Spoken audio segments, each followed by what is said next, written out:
सभी को नमस्कार। सभी का हार्दिक स्वागत है chemistry by Ramniwas Suyawal sir YouTube channel पर। और हम अध्ययन कर रहे थे 12th साइंस की रसायन विज्ञान के लेसन नंबर 8 का, यानी D and F block elements, यानी डी और एफ खंड के तत्व। इस लेसन के हमारे 4 पार्ट कंप्लीट हो चुके थे, ये अपन कह सकते हैं 4 वीडियो कंप्लीट हो चुके थे। आज हमारा इस लेसन का पार्ट नंबर रहेगा 5, यानी वीडियो नंबर 5। और हम अध्ययन कर रहे थे 3D संक्रमण श्रेणी के तत्वों के गुणधर्मों का। और आज अपन इस वीडियो में 3D संक्रमण श्रेणी के तत्वों के 5 महत्वपूर्ण गुणधर्मों का अध्ययन करेंगे। तो आप लगातार मेरे साथ अंत तक बने रहेंगे, वीडियो को आप कंप्लीट एंड तक देखेंगे। देखो, इस आज के वीडियो में हम इन 5 गुणधर्मों का अध्ययन करेंगे। उत्प्रेरकीय गुण, रंग, अंतराकाशीय यौगिक, संकुल निर्माण और मिश्र धातु का निर्माण। हम 1 बाय 1 एक एक गुणधर्म का डिटेल से अध्ययन करेंगे। देखो, पहले मैं ले रहा हूं उत्प्रेरकीय गुण।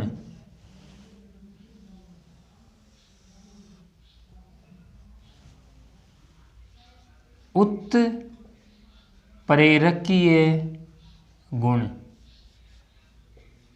उत्प्रेरकीय गुण यानी इसे हम कहते हैं catalytic, catalytic properties, catalytic properties. देखो, उत्प्रेरकीय गुण संक्रमण तत्वों का एक अत्यंत महत्वपूर्ण गुण होता है। देखो, संक्रमण तत्व का मतलब है 3D संक्रमण श्रेणी के तत्व है। तो हम क्या कहेंगे, हम पहले पॉइंट में कहेंगे कि उत्प्रेरकीय गुण, ध्यान से समझना आप, उत्प्रेरकीय गुण संक्रमण तत्वों का, संक्रमण तत्वों का अत्यंत महत्वपूर्ण, क्या कहेंगे, अत्यंत महत्वपूर्ण गुण है, अत्यंत महत्वपूर्ण गुण है। उत्प्रेरकीय गुण संक्रमण तत्वों का अत्यंत महत्वपूर्ण गुण है, यानी संक्रमण तत्व उत्प्रेरक के रूप में कार्य करते हैं। अब देखो, संक्रमण तत्व उत्प्रेरक के रूप में किस वजह से कार्य करते हैं, यानी इनका कारण क्या है। तो हम क्या कहेंगे, संक्रमण तत्वों के द्वारा, संक्रमण तत्वों के द्वारा उत्प्रेरकीय गुण, ध्यान से समझना आप, उत्प्रेरकीय गुण दर्शाने के निम्न कारण हैं, दर्शाने के निम्न कारण हैं, निम्न कारण हैं। देखो, कौन कौन से कारण हैं। पहले कारण में हम कह सकते हैं परिवर्तनीय ऑक्सीकरण अवस्था, क्या कहेंगे, परिवर्तनीय ऑक्सीकरण अवस्था, यानी संक्रमण तत्व परिवर्तनीय ऑक्सीकरण अवस्था दर्शाते हैं। इसका अध्ययन हमने पिछले वीडियो में अच्छे से कर लिया है। यानी संक्रमण तत्वों की ऑक्सीकरण अवस्थाएं एक से अधिक प्रकार की होती हैं। दूसरे कारण में हम कह सकते हैं रिक्त, रिक्त N-1D कक्षकों की उपलब्धता। इन 2 कारणों से संक्रमण तत्व उत्प्रेरक के रूप में कार्य करते हैं। ये बात आपको क्लियर हो जानी चाहिए। अब देखो, अभिकारक के अणुओं के साथ संक्रमण तत्व एक अस्थायी मध्यवर्ती का निर्माण करते हैं, और यह अस्थायी मध्यवर्ती टूटकर उत्पाद में परिवर्तित हो जाता है और उत्प्रेरक हमें पुनः प्राप्त हो जाता है। यानी अपन क्या कहेंगे, अपन कह सकते हैं संक्रमण तत्व, ध्यान से समझना आप, संक्रमण तत्व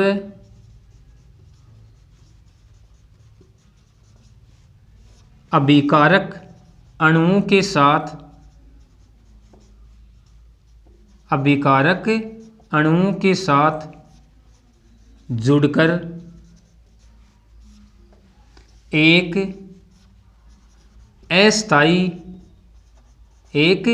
अस्थायी मध्यवर्ती यौगिक बनाते हैं, अस्थायी मध्यवर्ती यौगिक बनाते हैं जो टूटकर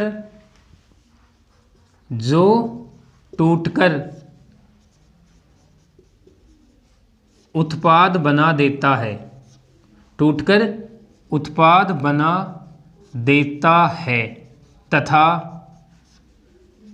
उत्प्रेरक पुनः प्राप्त हो जाता है, तथा उत्प्रेरक पुनः प्राप्त हो जाता है, उत्प्रेरक पुनः प्राप्त हो जाता है। देखो क्या कहा हमने कि संक्रमण तत्व अभिकारक अणुओं के साथ जुड़कर एक अस्थायी मध्यवर्ती यौगिक बनाते हैं और यह अस्थायी मध्यवर्ती यौगिक टूटकर उत्पाद बना देता है तथा उत्प्रेरक पुनः प्राप्त हो जाता है। यानी संपूर्ण अभिक्रिया के दौरान उत्प्रेरक के संगठन में कोई परिवर्तन नहीं होता है।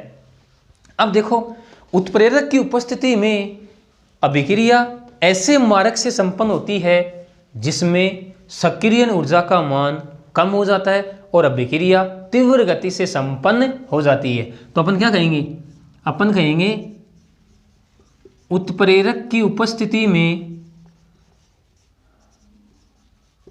उत्प्रेरक की उपस्थिति में अभिक्रिया ऐसे मार्ग से संपन्न होती है, अभिक्रिया ऐसे मार्ग से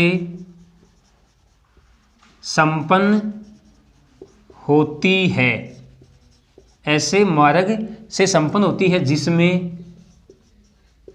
जिसमें अभिक्रिया की सक्रियण ऊर्जा,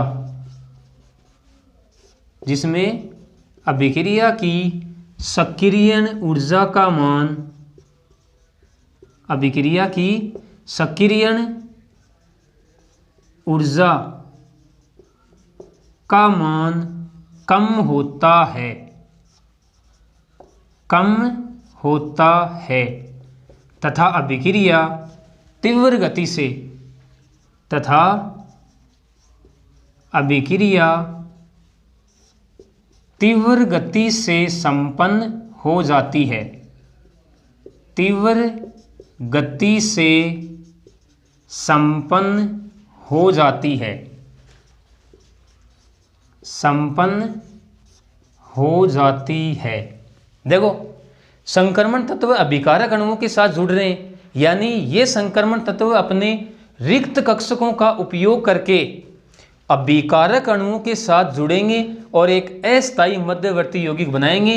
यह अस्थायी मध्यवर्ती यौगिक टूटकर उत्पाद बना देता है और उत्प्रेरक हमें पुनः प्राप्त हो जाता है। उत्प्रेरक की उपस्थिति में अभिक्रिया ऐसे मार्ग से संपन्न होती है जिसमें अभिक्रिया की सक्रियण ऊर्जा का मान कम हो जाता है तथा अभिक्रिया तीव्र गति से संपन्न हो जाती है। अरे सक्रियण ऊर्जा कम हो गई, इसका अध्ययन हमने रासायनिक बल गतिकी वाले लेसन में भी अच्छे से अध्ययन कर रखा है कि उत्प्रेरक सक्रियण ऊर्जा के मान को घटा देते हैं जिससे अभिक्रिया तीव्र गति से संपन्न हो जाती है। इसके अलावा देखो कुछ अभिक्रियाओं में हम क्या कहेंगे, कुछ अभिक्रियाओं में ध्यान से समझना, कुछ अभिक्रियाओं में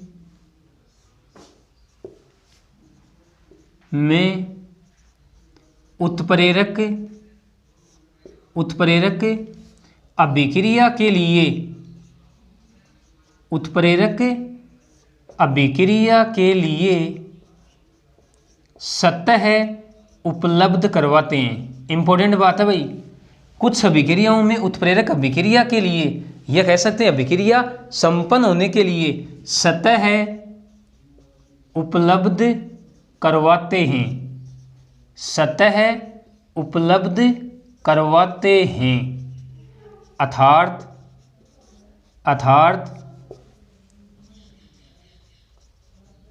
अभिकारक के अणु, इंपॉर्टेंट बात आ रही है, अर्थात अभिकारक के अणु उत्प्रेरक की सतह पर, उत्प्रेरक की सतह पर अधिशोषित होकर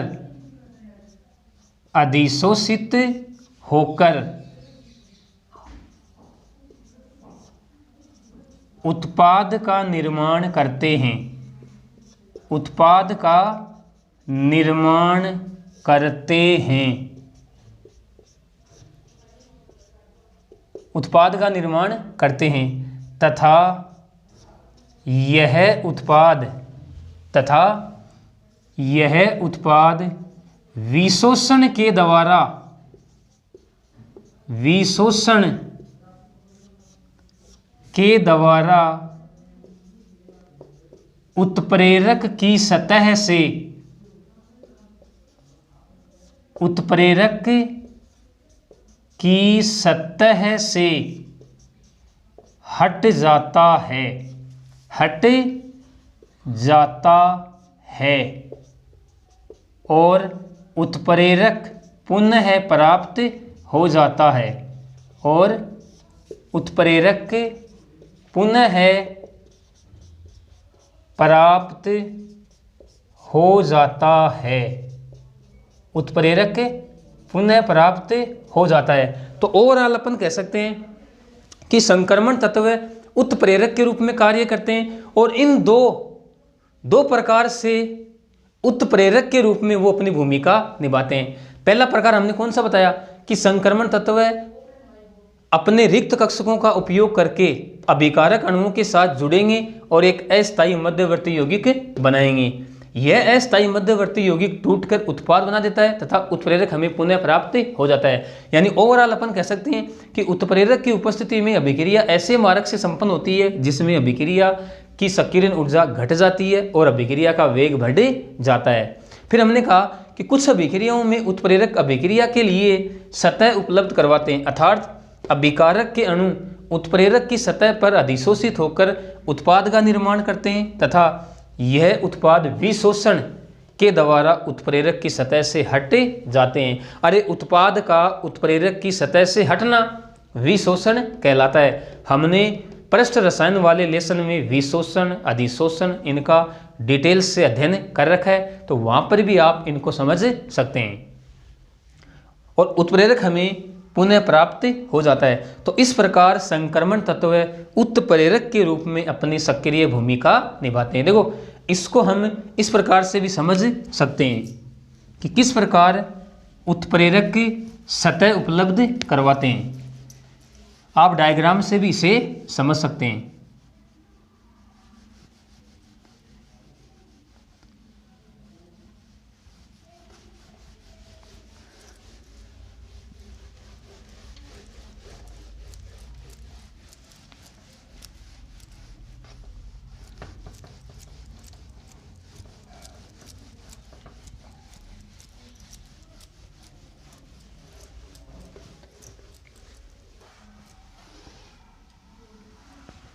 देखो ये है उत्प्रेरक, यानी अपन कह सकते हैं उत्प्रेरक की सतह है। इसकी सतह पर अभिकारक के अणु क्या हो जाएंगे? अधिशोषित। ये ए और बी क्या हैं? अभिकारक के अणु हैं। अब देखो उत्प्रेरक की सतह पर ये अभिकारक के अणु उत्पाद का निर्माण करेंगे। किस प्रकार से करेंगे? देखो ए और बी, और अब क्या होगा?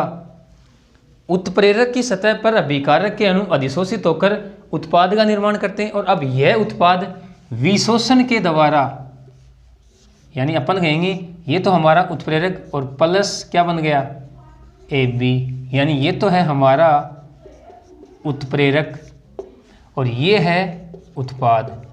तो इस प्रकार से उत्प्रेरक की सतह पर अभिकारक के अणु अधिशोषित होकर उत्पाद का निर्माण करेंगे और उत्पाद विशोषण के द्वारा उत्प्रेरक की सतह से हट जाएगा और हमें उत्प्रेरक पुनः प्राप्त हो जाएगा। तो देखो अभी हमने दो कारण देखे कि एक तो संक्रमण तत्वों की परिवर्तनीय ऑक्सीकरण अवस्था होती है, तो यहाँ पर संक्रमण तत्व की ऑक्सीकरण अवस्था अलग है और यहाँ पर संक्रमण तत्व की ऑक्सीकरण अवस्था अलग है। यानी अपन कह सकते हैं कि इनकी परिवर्तनीय ऑक्सीकरण अवस्था होने के कारण ही यह उत्प्रेरक के रूप में कार्य करते हैं। दूसरा हमने देखा रिक्त N-1D कक्षक, तो उनका उपयोग करके ये अभिकारक अणुओं के साथ जुड़कर एक अस्थायी मध्यवर्ती यौगिक का निर्माण करते हैं और यह अस्थायी मध्यवर्ती यौगिक टूटकर उत्पाद बना देता है और हमें उत्प्रेरक पुनः प्राप्त हो जाता है। तो इस प्रकार से संक्रमण तत्व उत्प्रेरक के रूप में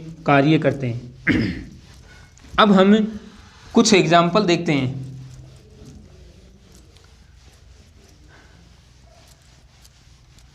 यानी अपन कह सकते हैं कि उत्प्रेरक के रूप में कार्य करने वाले संक्रमण तत्व व उनके यौगिकों के कुछ उदाहरण, और पहला उदाहरण ले रहा हूं मैं वनस्पति तेल से।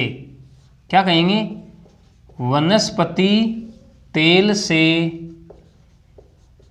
वनस्पति घी का निर्माण। पहला एग्जाम्पल लिया है मैंने, वनस्पति तेल से वनस्पति घी का निर्माण।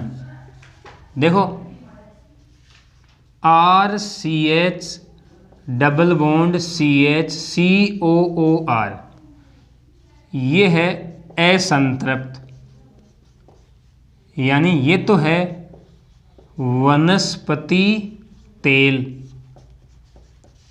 और इस वनस्पति तेल का हम करवाएंगे हाइड्रोजनीकरण निकिल उत्प्रेरक की उपस्थिति में, तो यह संतृप्त अवस्था में आ जाएगा, यानी इसका जो डबल बॉन्ड है वह टूट जाएगा, यानी RCH2CH2COOR, यानी अब ये हो गया संतृप्त। ये तो था असंतृप्त और ये है संतृप्त, यानी ये बन गया हमारा वनस्पति घी। तो देख सकते हो इसमें 3D संक्रमण श्रेणी का निकिल जो एलिमेंट है वह उत्प्रेरक के रूप में कार्य कर रहा है।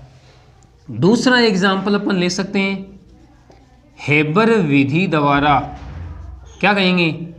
हेबर विधि द्वारा अमोनिया का निर्माण। अमोनिया का निर्माण हमने पी खंड वाले तत्व में हेबर विधि का अध्ययन कर रखा है। देखो N2 plus 3H2 Fe plus MO molybdenum और 2NH3। देखो यहाँ पर जो Fe है यह तो उत्प्रेरक का कार्य कर रहा है और जो मोलिब्डेनम है यह यहाँ पर उत्प्रेरक वर्धक, यानी अपन कह सकते हैं कि मोलिब्डेनम यहाँ पर उत्प्रेरक की क्रियाशीलता को बढ़ाने का कार्य करता है। तो यहाँ पर आयरन तो उत्प्रेरक का कार्य करता है, मोलिब्डेनम यहाँ पर उत्प्रेरक वर्धक का कार्य करता है। तीसरा एग्जाम्पल अपन ले सकते हैं एथीन से पॉलीथीन बहुलक का निर्माण। एथीन से पॉलीथीन बहुलक का निर्माण।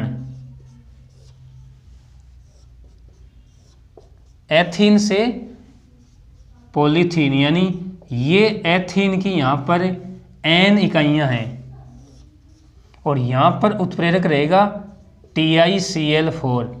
तो N इकाइयाँ जुड़कर पॉलीथीन बहुलक का निर्माण कर देती हैं, होल N। ये है पॉलीथीन बहुलक,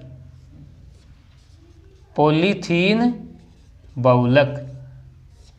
और ये हैं एथीन की N इकाइयाँ।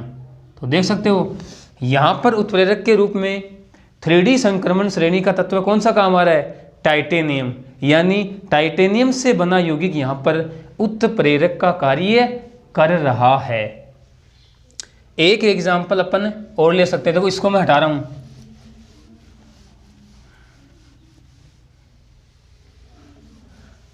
चौथा एग्जाम्पल अपन ले सकते हैं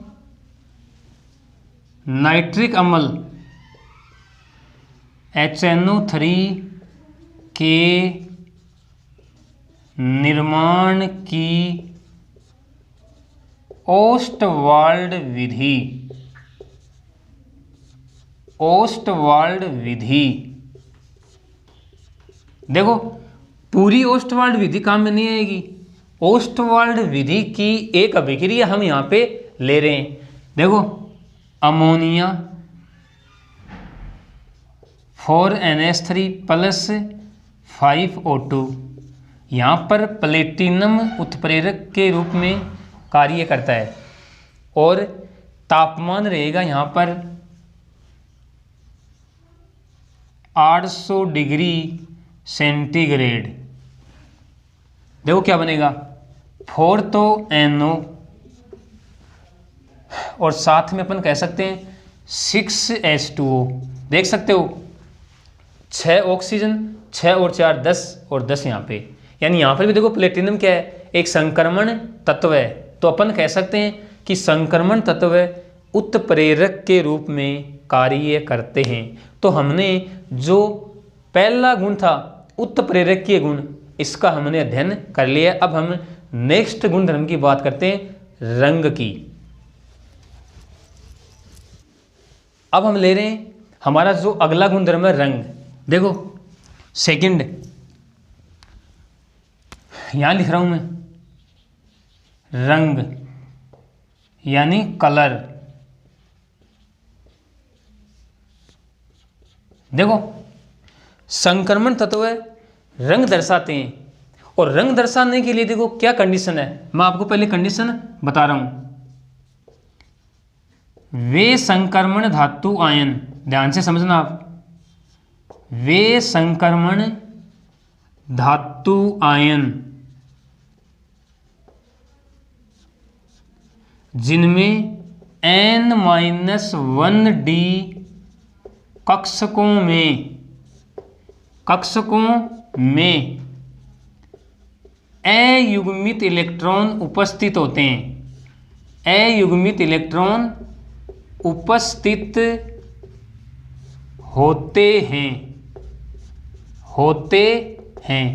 तो ये क्या होंगे, ये होंगे रंगीन यानी कलरफुल। और वे संक्रमण धातु आयन, ध्यान से समझना आप, वे संक्रमण धातु आयन, इसको भी आप स्टार लगा के लिखोगे, जिनमें N-1D कक्षकों में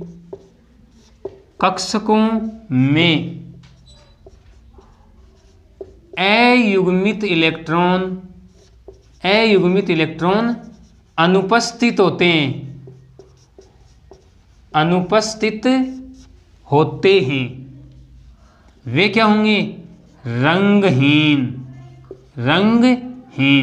बस ये कंडीशन आपको ध्यान में रखनी है कि वे संक्रमण धातु आयन जिनके N-1D कक्षकों में अयुग्मित इलेक्ट्रॉन पाए जाते हैं वो तो क्या होंगे, रंगीन। और वे संक्रमण धातु आयन जिनके N-1D कक्षकों में अयुग्मित इलेक्ट्रॉन नहीं पाए जाते हैं वे क्या होंगे, रंगहीन। देखो मैं एग्जाम्पल की बात करूं तो D0 और D10 विन्यास वाले धातु आयन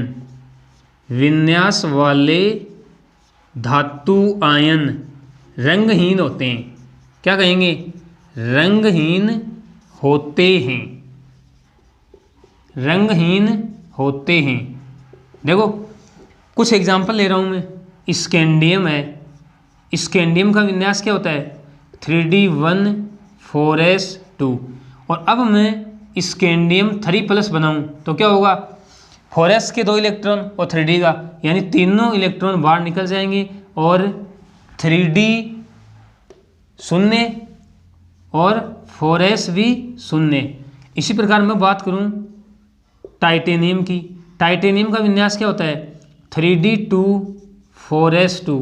और अब मैं इसका आयन बनाऊं Ti4+, तो क्या हो जाएगा 4s के 2 इलेक्ट्रॉन 3d के 2 इलेक्ट्रॉन, यानी चारों इलेक्ट्रॉन बाहर निकल जाएंगे और 3d शून्य 4s भी शून्य। इसी प्रकार मैं बात करूं जिंक की। जिंक का विन्यास क्या होता है 3d10 और 4s2। और मैं इसका आयन बनाऊं Zn2+, तो इसमें क्या हो जाएगा Zn2+ है, 4s के 2 इलेक्ट्रॉन बाहर निकल जाएंगे, यानी 3d10 और 4s0। अब देखो मैंने क्या बताया आपको कि D0 और D10 विन्यास वाले धातु आयन रंगहीन होते हैं। इसका मतलब स्कैंडियम 3+ आयन क्या होगा रंगहीन। इसी प्रकार देखो ये जो टाइटेनियम 4+ आयन है इंपॉर्टेंट है भाई, मोस्ट इंपॉर्टेंट है। कई बार डायरेक्ट एग्जाम में पूछा जा चुका है, कंपटीशन एग्जाम में भी पूछा जा चुका है कि Ti4+ आयन होता है रंगीन रंगहीन। तो क्या होगा टाइटेनियम 4+ आयन क्या होगा रंगहीन, क्योंकि इसमें कोई अयुग्मित इलेक्ट्रॉन नहीं है। और इसी प्रकार बात करें Zn2+ आयन की, तो यह भी क्या होगा रंगहीन। अब देखो आपको ये तो पता हो गया है कि अगर संक्रमण धातु आयनों के n-1d कक्षक में अयुग्मित इलेक्ट्रॉन है तो वह रंगीन होगा, और अगर संक्रमण धातु आयन के n-1d कक्षक में अयुग्मित इलेक्ट्रॉन नहीं है तो वह क्या होगा रंगहीन। अब वे संक्रमण धातु आयन जिनमें अयुग्मित इलेक्ट्रॉन होते हैं n-1d कक्षकों में, तो वे रंग क्यों दर्शाते हैं। अब देखो रंग दर्शाने का कारण अब आपको मैं बता रहा हूं, यानी रंग दर्शाने का कारण है dd संक्रमण। इसको भी आप अच्छे से याद रखोगे, और इसको समझने के लिए मैं एक अष्टफलकीय संकुल का एग्जाम्पल ले रहा हूं। अष्टफलकीय संकुल का एग्जाम्पल देखो हम उपसय संयोजक यौगिक वाले लेसन में पढ़ेंगे डिटेल से कि अष्टफलकीय संकुल में d कक्षकों का विपाटन और चतुष्फलकीय संकुलों में d कक्षकों का विपाटन।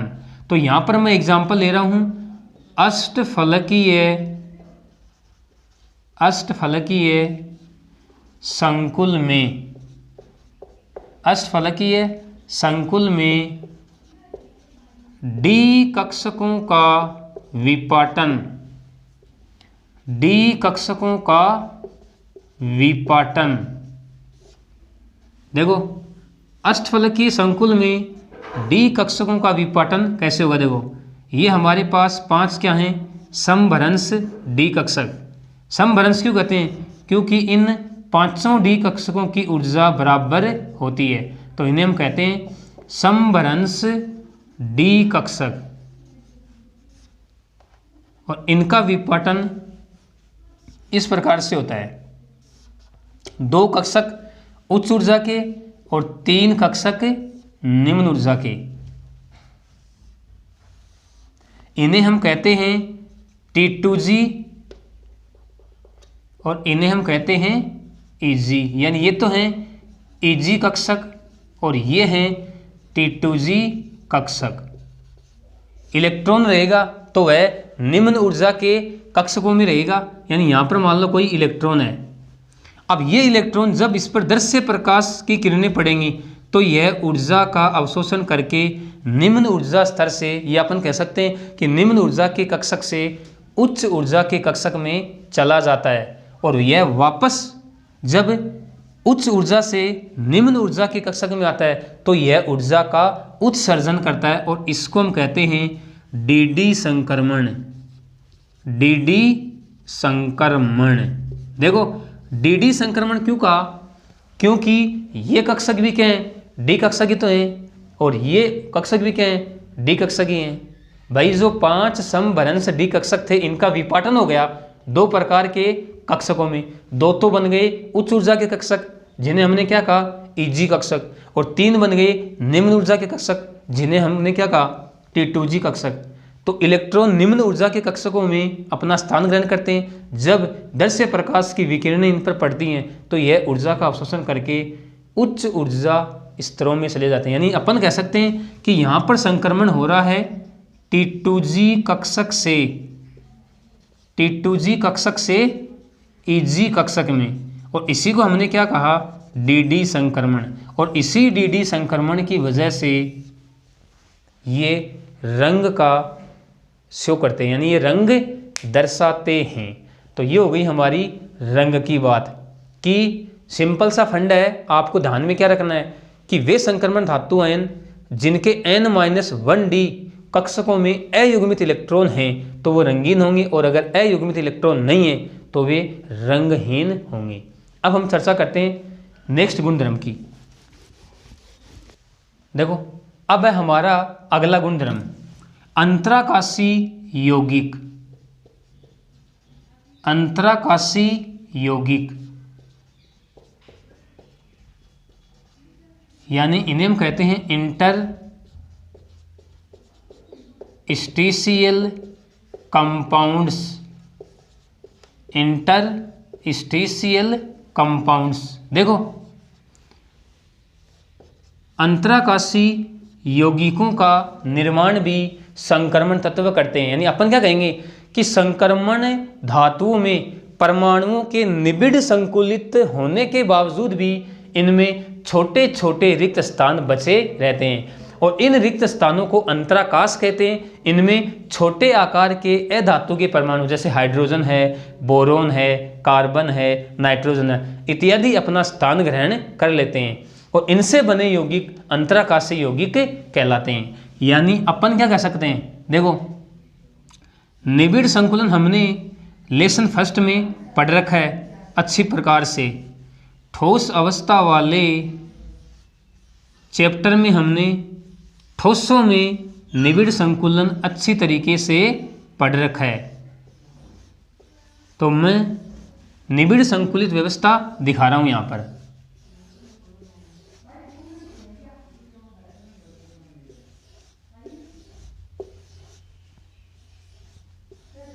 देखो इस प्रकार से संक्रमण धातुओं में इनके जो परमाणु हैं वो निबिड़ संकुलित होते हैं। अब देखो इनके बीच बीच में क्या है, देखो ये हैं अंतराकाश, इन्हें हम क्या कहेंगे, अंतराकाश। और इन अंतराकाशों में छोटे आकार के क्या कहेंगे, छोटे आकार के अधातु परमाणु। अधातु परमाणु जैसे अपन बात करें हाइड्रोजन, बोरोन, कार्बन, नाइट्रोजन इत्यादि अपना स्थान ग्रहण करते हैं, और इनसे बने यौगिक क्या कहलाते हैं, अंतराकाशी यौगिक। अंतराकाशी यौगिक। अब देखो इन अंतराकाशी यौगिकों का जो रासायनिक संगठन है, समझना बात, रासायनिक संगठन यह निर्भर करता है धातु व अधातु परमाणु की त्रिज्या के अनुपात पर। त्रिज्या के अनुपात पर क्या बताया मैंने, अंतराकाशी यौगिकों का रासायनिक संगठन धातु व अधातु परमाणु की त्रिज्या के अनुपात पर निर्भर करता है। इस बात को भी आप ध्यान में रखोगे। तो इस प्रकार संक्रमण धातु अंतराकाशी यौगिकों का निर्माण करते हैं। अब देखो अंतराकाशी यौगिकों के कुछ गुण हैं, हम इनके गुणों की चर्चा करें तो हम क्या कहेंगे, ये या अपन कहेंगे कि इनकी उच्च विद्युत चालकता होती है। इनकी उच्च विद्युत चालकता होती है, उच्च विद्युत चालकता होती है। देखो जिस प्रकार धातुओं की क्या होती है, उच्च विद्युत चालकता, ठीक उसी प्रकार अंतराकाशीय यौगिकों की भी उच्च विद्युत चालकता होती है। दूसरा गुण अपन क्या कर सकते हैं, ये कठोर होते हैं,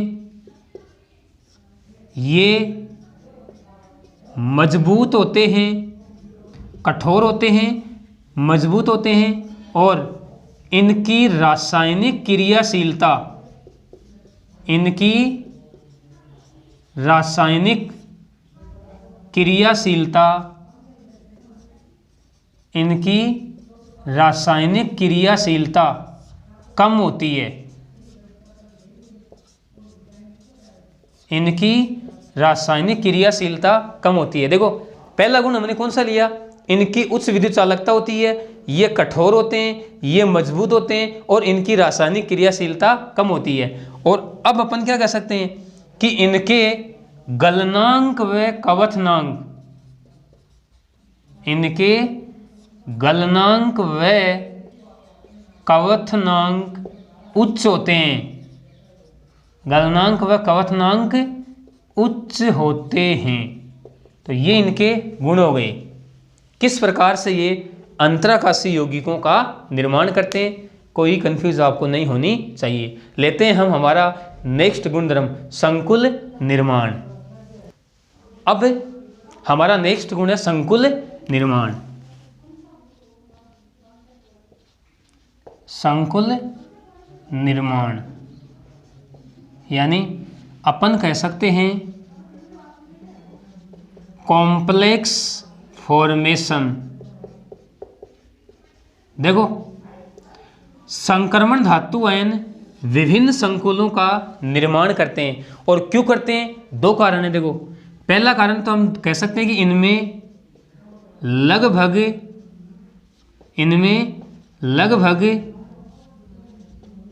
समान ऊर्जा वाले रिक्त N-1D NS NP कक्षक उपलब्ध होते हैं। दूसरा अपन क्या कह सकते हैं, संक्रमण धातु आयन का छोटा आकार। क्या कहेंगे, संक्रमण धातु आयन का छोटा आकार, यानी संक्रमण धातु आयनों का आकार छोटा होता है। अगला कारण अपन क्या कह सकते हैं, संक्रमण धातु आयन पर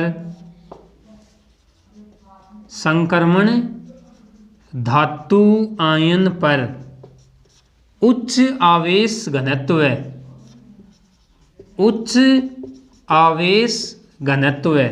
तो देखो इन कारणों से संक्रमण धातु आयन विभिन्न संकुलों का निर्माण करते हैं। इनके पास लगभग समान ऊर्जा वाले रिक्त N-1D NS और NP कक्षक उपलब्ध होते हैं। संक्रमण धातु आयन का आकार छोटा होता है। संक्रमण धातु आयन पर उच्च आवेश घनत्व होता है, यानी ये लिगेंडों के साथ उपसह संयोजक बंध का निर्माण कर लेते हैं। ये क्या है, ये है लिगेंड, यानी लिगेंड यहाँ पर इलेक्ट्रॉन दाता है, धातु यान पर इलेक्ट्रॉन ग्राही है। यानी अपन कह सकते हैं कि लिगेंड धातु आयन के रिक्त कक्षकों में अपना एकाकी इलेक्ट्रॉन युग्म दान कर इसके साथ उपसह संयोजक बंध का निर्माण कर लेता है। तो इस प्रकार संक्रमण धातु आयन विभिन्न संकुलों का निर्माण करते हैं। जैसे हम कुछ एग्जाम्पल ले सकते हैं। देखो बहुत सारे संकुलों का निर्माण होता है, कुछ एग्जाम्पल मैं यहाँ पे लिख रहा हूँ। K4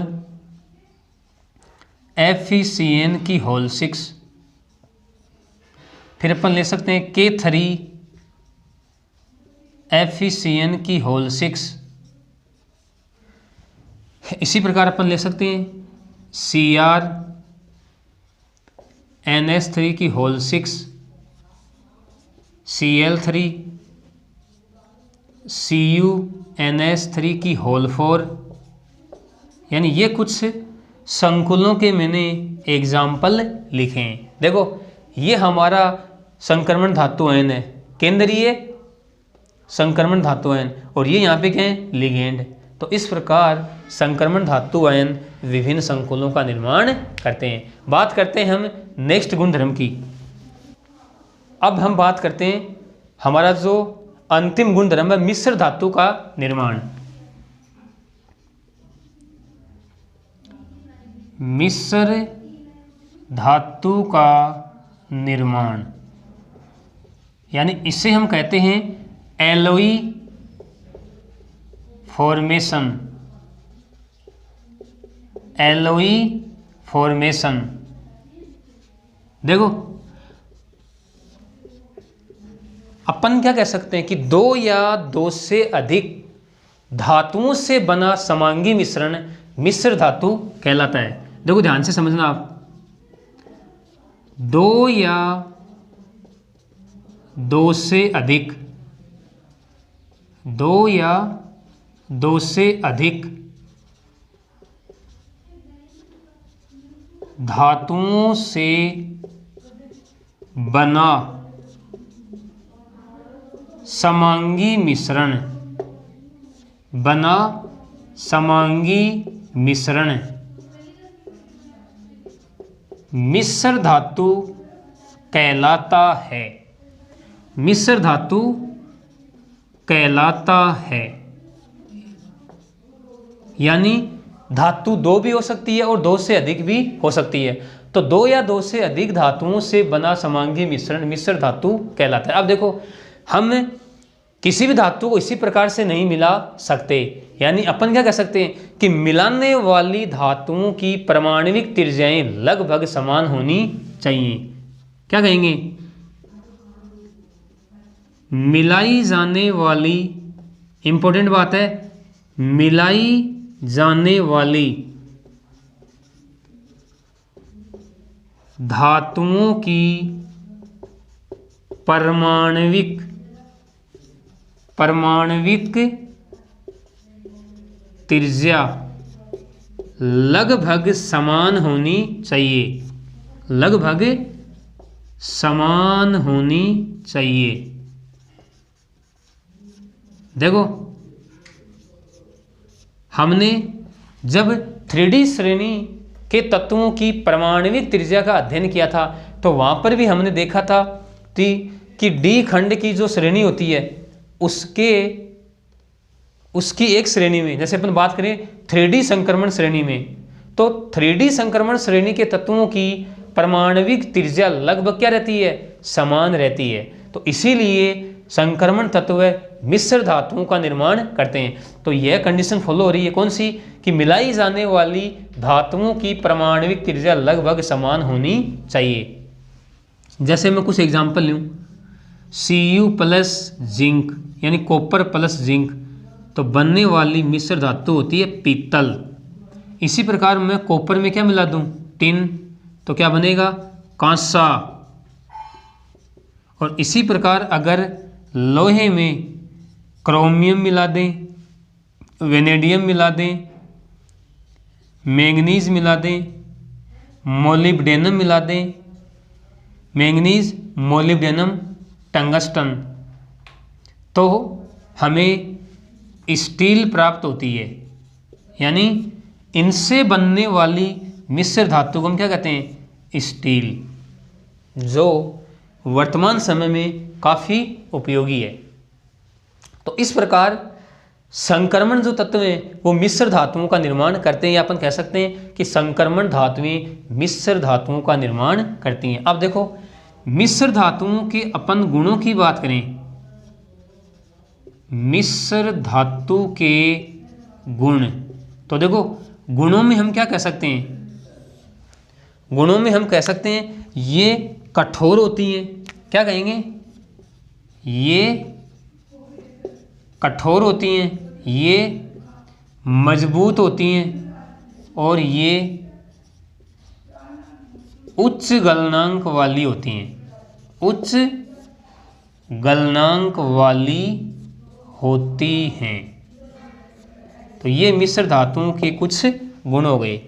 यानी इस आज के वीडियो में हमने 3D संक्रमण श्रेणी के 5 महत्वपूर्ण गुण धर्मों की चर्चा की है।